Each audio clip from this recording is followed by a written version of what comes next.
करेंगे कि बिहार शिक्षक भर्ती के लिए जो विषयवार और वर्गवार या रिक्तियों की संख्या जो थी आपकी वो टोटल थी यहाँ पे 87,774। ये तो आपकी टोटल रिक्तियाँ थी। अब यहाँ पे जो कुल आवेदन आए हुए हैं वो देख लीजिए। यहाँ पे कुल जो आवेदन आए हुए हैं वो 5,81,305 ये जो है डाटा निकल के आया है। यानी कि 26 तारीख रात 11:59 तक जो है जितने भी फॉर्म अप्लाई हुए सबमिटेड हुए। ठीक है, तो यहाँ पे 5,81,000 यहाँ पे फॉर्म जो है सबमिटेड हो चुके हैं और परीक्षा में जो सम्मिलित होने वाले हैं इतने ही। यानी कि आपको ये जो डाटा निकल के आ रहा है सिर्फ इतने ही कैंडिडेट हैं। यानी कि 5,81,000 कैंडिडेट यहाँ पे अब जो है परीक्षा देंगे। अब यहाँ पे देखिए कि किस किस वर्ग में कितनी कितनी जो है सीटों के हिसाब से रखा गया है और कैसे कैसे यहाँ पे क्या चीज़ होने वाली है। देखिए यहाँ पे अगर पीआरटी की बात करें हम, यहाँ पे हमने डाटा अच्छे तरीके से यहाँ पे मेंशन किया हुआ है, तो इसको आप समझेंगे तो सारी चीज़ें आपकी जो कंपटीशन का लेवल किस प्रकार से है वो सारी चीज़ें समझ में आएंगी। यहाँ पे देखिए कुल पदों की अगर संख्या की बात करें यानी कि पीआरटी में, जिसमें से यहाँ पे देख सकते हैं कि या तो 28,026 एक बार बताया गया था और टोटल अगर मिला करके बात करें यहाँ पे तो 28,216 यहाँ पे ये आपका एग्जैक्ट डाटा है। यानी कि 28,216। ठीक है, जिसमें से आपको ज्ञात होगा, अगर हमने आपको बताया भी था, लगभग इसमें जो महिलाओं की सीट है वो आपका 12,667 ये आपकी महिलाओं की सीट है। ठीक है, इसमें तो यहाँ पे महिला जो क्षैतिज जो आरक्षण वाला है ये इसमें 12,667 यहाँ पे दिया गया है। अगर कुल आवेदन की इसमें बात करें कि कुल पीआरटी में जो कितने आवेदन आए हैं, अगर 28,216 सीटें हैं तो इसके लिए कितने सीटें हैं, यानी कि आवेदन कितने आए हुए हैं और एक सीट पर कितने अभ्यर्थी यहाँ पे फाइट करने वाले हैं। अगर 1,60,644 यहाँ पे कैंडिडेट यहाँ पे फॉर्म अप्लाई किए हैं पीआरटी के लिए, तो अगर देखा जाए तो कहीं ना कहीं यहाँ पे इस बार पिछली बार की अपेक्षा या TR1 TR2 की अपेक्षा जो इस बार भी कम जो है आवेदन देखने को मिला है। अगर एक सीट की यहाँ पे बात करें पीआरटी में तो कितने होंगे, एक सीट पर कितने छात्र यहाँ पे फाइट करने वाले हैं उसको भी हमने यहाँ पे मेंशन किया है। देखिए 5 तो है, यानी कि 5 या 6 इसको आप मान के चल सकते हैं कि 5 या 6 कैंडिडेट ऐसे हैं यहाँ पे जो है एक सीट पे फाइट करने वाले हैं।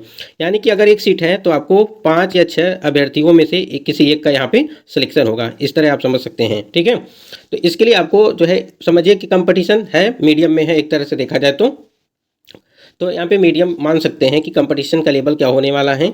इसी प्रकार ये तो आपका पीआरटी का होगा। इसमें अगर पीआरटी में कोई डाउट्स हो तो आप कमेंट सेक्शन में ज़रूर कमेंट करिएगा। आगे अगर हम यहीं पे बात करें 6 to 8 के लिए यानी कि मध्य के लिए, तो यहाँ पे देखिए कुल जो पदों की संख्या थी यहाँ पे है वो 19,645 ये कुल टोटल यहाँ पे पद हैं। यानी कि इस बार जूनियर में हैं काफ़ी कम मतलब पद दिए गए थे। पिछली बार आप लोगों ने देखा हो कि काफ़ी ज़्यादा था, 30,000 के ऊपर ही था।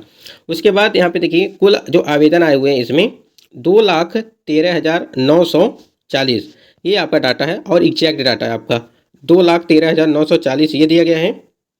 उसके बाद यहाँ पे इस हिसाब से अगर देखा जाए तो एक सीट पर कितने छात्र यहाँ पे फाइट करेंगे, यानी कि कितने छात्र ऐसे हैं जो यहाँ पे फाइट करने वाले हैं, तो 10 या 11 ये आपका एग्जैक्ट डाटा है कि 10 या 11 छात्र यहाँ पे अभ्यर्थी जो है यहाँ पे फाइट करेंगे। तो यानी कि एक सीट पे आपको या तो 10 या 11 अभ्यर्थी जो यहाँ पे एक सीट के लिए किसी एक का यहाँ पे चयन होगा। जैसे हमने अभी पीआरटी के लिए आपको बताया कि एक सीट पे यहाँ पे कि 5 से 6 जो है छात्र यहाँ पे फाइट करेंगे पीआरटी के लिए।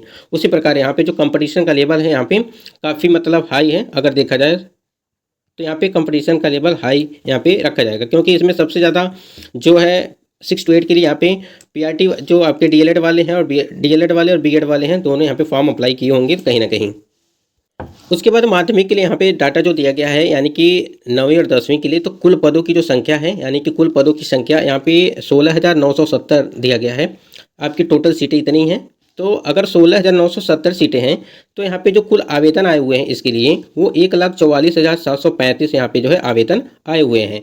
अगर इसको हम देखें तो यहाँ पे एक सीट पर कितने छात्र होंगे, यानी कि फाइटिंग कितनी है, यहाँ पे आपको किस प्रकार से तैयारी करनी है और कैसे कैसे क्या करना है उसके हिसाब से यहाँ पे देखिए 8 या 9 छात्र यहाँ पे अभ्यर्थी जो है यहाँ पे जो है फाइट करने वाले हैं। यानी कि अगर एक सीट है तो आपको यहाँ पे 8 या 9 कैंडिडेट ऐसे हैं जो यहाँ पे फाइट करेंगे, जिनका किसी एक का यहाँ पे 8 या 9 में से एक का सिलेक्शन होगा।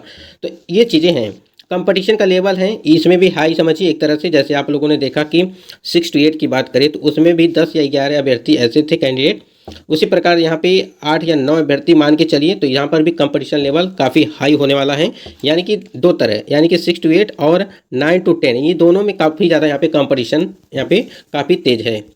आगे बात कर लेते हैं अगर, तो यहाँ पे बात करें अगर कि उच्च माध्यमिक के लिए यानी कि 11वीं और 12वीं के लिए, तो इसमें क्या पोजीशन है और किस प्रकार से लेवल क्या है इसका, कुल पदों की जो इसमें संख्या थी वो है आपकी 22,373। अगर 22,373 यहाँ पे कुल पदों की संख्या है तो इसके हिसाब से अगर देखा जाए जो कुल आवेदन आए हुए हैं इसके लिए वो 61,986, यानी कि 61,986 ये आपके जो है आवेदन आए हुए हैं। और एक सीट पर कितने छात्र हैं, तो ये 2 से 3 जो है अभ्यर्थी यहाँ पे फाइट करने वाले हैं। अगर देखा जाए तो यहाँ पे सबसे यहाँ पे जो अगर किसी ने भी अभ्यर्थी यहाँ पे अब फॉर्म अप्लाई किया होगा, ठीक है, तो यहाँ पे जो भी छात्र फॉर्म अप्लाई किए होंगे अगर उनकी तैयारी अच्छी होगी तो कहीं ना कहीं वो काफ़ी ज़्यादा यहाँ पे अच्छा स्कोर कर लेंगे। एक चीज़ और है तो कि यहाँ पे जो कंपटीशन का लेवल होगा काफ़ी लो यहाँ पे देखने को मिलेगा, क्योंकि जनसंख्या यहाँ पे कम है। यानी कि जो कुल आवेदन आए हुए हैं, अगर यहाँ पे 61,986 आवेदन आए हुए हैं तो कोई ज़रूरी थोड़ी ना है कि 61,986 कैंडिडेट यहाँ पे परीक्षा देंगे। और सेम इसी प्रकार से यहाँ पर भी है, अगर 1,44,000 आया हुआ है तो यहाँ पे ये थोड़ी ना है कि 1,44,000 ही कैंडिडेट यहाँ पे परीक्षा देंगे। कुछ अब कैंडिडेट ऐसे होंगे जो फॉर्म तो अप्लाई कर दिए होंगे लेकिन अटैम्प्ट को देखते हुए वो फॉर्म जो है परीक्षा नहीं देंगे। उनको जो है अगर ये परीक्षा दे देते हैं तो कहीं ना कहीं जो 3 अटैम्प्ट का मामला है यहाँ पे उसको लेकर के भी काफ़ी ज़्यादा अभ्यर्थी परेशान हैं। अगर वो परीक्षा दे देते हैं तो कहीं ना कहीं अटैम्प्ट वो काउंट हो जाएगा। अगर परीक्षा नहीं देते हैं, मेरे हिसाब से जहाँ तक हम जानते हैं कि अगर आप परीक्षा दे देते हैं तो आपके अटैम्प्ट वो काउंट हो जाएंगे। अगर आप परीक्षा नहीं देते हैं तो कहीं ना कहीं वो अटैम्प्ट हो सकता है काउंट ना हो। आप लोग कमेंट सेक्शन में जरूर कमेंट करिएगा इसके लिए, क्या आप परीक्षा देने के बाद अटैम्प्ट काउंट हो रहा है या परीक्षा न दें तक अब अटैम्प्ट जो है वो काउंट नहीं होगा, ये चीज़ आप बताइएगा। तो यहाँ पे देखिए उसी प्रकार यहाँ पर भी है कि 2,13,900 जो आपका 40 दिया गया है, इसमें भी आपकी कम से कम नहीं कुछ तो अगर 2 ही लाख अगर मान के चलिए अभ्यर्थी जो यहाँ पे परीक्षा दे सकते हैं, क्योंकि काफ़ी अलग जो अन्य राज्यों से भी कैंडिडेट यहाँ परीक्षा जो है देंगे। इसी प्रकार आप पीआरटी का भी देख लीजिए, पीआरटी में 5 से 6 कैंडिडेट ऐसे हैं जो फाइट करने वाले हैं एक सीट के लिए। तो 1,60,644 कैंडिडेट ऐसे हैं जो यहाँ पे आवेदन किए हुए हैं। अब ये जितना आवेदन आप देख रहे हैं उतने अभ्यर्थी जो है परीक्षा थोड़ी ना दे पाएंगे, इसलिए इसको भी हमको ध्यान में रखना है। तो हमको जो भी चीज़ें हैं तैयारी हमारा कम से कम 80% जो है अच्छे हो गया होगा आपका, तो कहीं ना कहीं यहाँ पे आपका सिलेक्शन पक्का हो जाएगा। चाहे आप पीआरटी की बात करें, ठीक है, या 6 to 8 की बात करें, या 9 to 10 या 11 to 12, सभी के लिए अगर जिनका भी 80% से अधिक तैयारी हो चुका है तो कहीं ना कहीं वो इस भर्ती में जो है उनको कोई पीछे नहीं कर सकता है। एक चीज़ और समझिएगा, जैसे आप लोगों ने देखा होगा कि TRU 1 हो गया, ठीक है, और TRU 2.0 दोनों में अगर जिनका सिलेक्शन नहीं हुआ था वो अभ्यर्थी तो इसका लेवल तो पता ही होगा उनका कि किस प्रकार से कहाँ से प्रश्न पूछे जा रहे हैं, कैसा प्रश्न आएगा, किस लेवल का आएगा, ठीक है। तो कहीं ना कहीं ये चीज़ें उनको पता हैं, और तो वो अभ्यर्थी अगर तैयारी में लगे होंगे तो कहीं ना कहीं इस बार वो मौका वो हाथ से नहीं जाने देंगे। तो यहाँ पे जो नए अभ्यर्थी हैं, अगर जिन्होंने TRU 1 TRU 2.0 में फॉर्म अप्लाई नहीं किया था, अगर वो नए होंगे तो कहीं ना कहीं उनके लिए थोड़ा सा दिक्कत होगा, क्योंकि उनको लेवल नहीं पता होगा। वैसे भी जिनका TRU 1 TRU 2 में नहीं हुआ था उनको लेवल पता है कि किस प्रकार से प्रश्न पूछे जाएंगे। और इसके पहले आप लोगों ने TRU 1 के लिए देखा होगा कि जो पेपर का लेवल था वो काफ़ी हाई था, मतलब कि जो क्वेश्चन थे वो हाई लेवल के थे। उसके बाद से TRU 2.0 में देखा जाए तो पेपर के लेवल थोड़ा लो था, इसलिए कट ऑफ आप लोगों ने देखा होगा 80, 82, 92, 102 ऐसे ऐसे करके यहाँ पे कट ऑफ आपकी बनी हुई थी। और यहाँ पे यस टेट अभ्यर्थियों के लिए देखिए यहाँ पे अपडेट दिया गया था, यस TET 2024 में आवेदन करने का मिला मौका, 1 मार्च अंतिम तिथि। बिहार विद्यालय परीक्षा समिति ने माध्यमिक शिक्षक पात्रता परीक्षा यस TET 2024 के आवेदन भरने से वंचित स्टूडेंट को एक और मौका दिया गया है, यानी कि जो भी यस टेट 2024 को जाकर के 1 मार्च तक आवेदन कर सकते हैं और परीक्षा शुल्क भी जो है 1 मार्च तक जमा किया जा सकता है। यानी कि 1 दिन के लिए आपका जो वेबसाइट वो खोला जा रहा है, ठीक है। समिति ने कहा कि STT 2024 के आवेदन पत्र भरे जाने का बोर्ड के द्वारा एक और मौका दिया गया है, जिन्होंने आवेदन फॉर्म नहीं भरा है वो भर सकते हैं। तो जिनका भी फॉर्म नहीं भरा है वो मतलब कि 1 दिन के लिए आपका जो है वेबसाइट वो ओपन होगा, तो आप लोग फॉर्म भर लीजिएगा जिनका भी छूट गया था, ठीक है। सारी चीज़ें हमने आपको बता दी। बाकी आप स्क्रीन पे देख पा रहे होंगे कि तीसरे श्रेणी की शिक्षक भर्ती परीक्षा में पद होंगे, यानी कि जो औसतन यहाँ पे निकाला गया है परीक्षा की डाटा यहाँ पे, जो यानी कि लगभग 7 मान के चलिए, यानी कि 7 अभ्यर्थी जो है एवरेज यहाँ पे दिया गया है।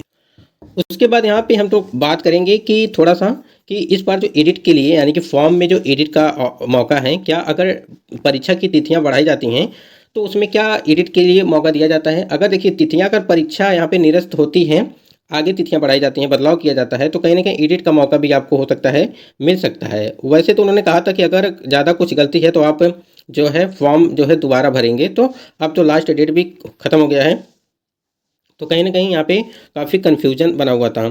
सारी अपडेट हमने आपको दे दी। एज रिलैक्सेशन की अगर बात करें तो यहाँ पे अगर जितना ही आगे एग्जाम डेट जाएगा उतना ही एज रिलैक्सेशन हो गया, या स्टेट टेपरिंग हो गया, और यहाँ पे 3 से 5 अटैम्प्ट के लिए जो अपडेट थी उसको लेकर के भी काफ़ी ज़्यादा जो है यहाँ पे अभ्यर्थियों की मांग है कि कम से कम अगर तिथियाँ बढ़ाई जाती हैं तो यहाँ पे हमको भी जो है सम्मिलित किया जाए।